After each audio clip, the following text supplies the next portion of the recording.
ಬಂಟ್ವಾಳ ತಾಲೂಕು ಅರಳ ಗ್ರಾಮದ ನಿವಾಸಿ ಮಯ್ಯದಿ ಎಂಬುವರು ಅವರ ಮನೆಯ ಆವರಣದಲ್ಲಿರುವ ಶೆಡ್ ಬಳಿ ಜಾನುವಾರುಗಳನ್ನು ಕಟ್ಟಿಕೊಂಡು ವಧೆ ಮಾಡಿ ಮಾಂಸ ಮಾಡುತ್ತಿರುವ ಬಗ್ಗೆ ಮಾಹಿತಿ ಬಂದ ಮೇರೆಗೆ ಬಂಟ್ವಾಳ ಗ್ರಾಮಾಂತರ ಠಾಣಾ ಪಿಎಸ್ಐ ಮತ್ತು ಸಿಬ್ಬಂದಿಯವರು ಸ್ಥಳಕ್ಕೆ ದಾಳಿ ಮಾಡಿದ್ದಾರೆ.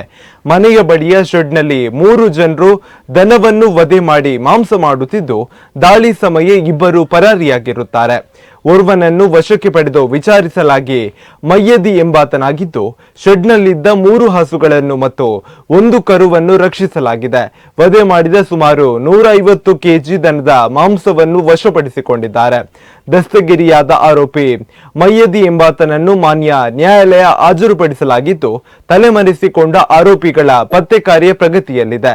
ಆರೋಪಿಗಳು ಯಾವುದೇ ಪರವಾನಗಿ ಇಲ್ಲದೆ ಮನೆಯ ಆವರಣದ ಶೆಡ್ನಲ್ಲಿ ಕಸಾಯಿಖಾನೆಯನ್ನು ನಿರ್ಮಾಣ ಮಾಡಿಕೊಂಡು ಮನೆಯಿಂದಲೇ ವಿದ್ಯುತ್ ಸಂಪರ್ಕ ಪಡೆದು ಜಾನುವಾರುಗಳ ವಧೆ ನಡೆಸಿರುವುದು ಕಂಡುಬಂದ ಹಿನ್ನೆಲೆಯಲ್ಲಿ ಈತನ ಮನೆ ಮತ್ತು ಶೆಡ್ನ ಆವರಣವನ್ನು ಬಂಟ್ವಾಳ ಗ್ರಾಮಾಂತರ ಠಾಣಾ ಪೊಲೀಸರು ಜಪ್ತಿ ಮಾಡಿ ಮಾನ್ಯ ಸಹಾಯಕ ಆಯುಕ್ತರು ಹಾಗೂ ಉಪವಿಭಾಗೀಯ ದಂಡಾಧಿಕಾರಿ ಮಂಗಳೂರು ಉಪವಿಭಾಗದವರೆಗೆ ಮುಟ್ಟುಗೋಲು ಮಾಡುವ ಬಗ್ಗೆ ವರದಿಯನ್ನು ಸಲ್ಲಿಸಲಾಗಿದೆ.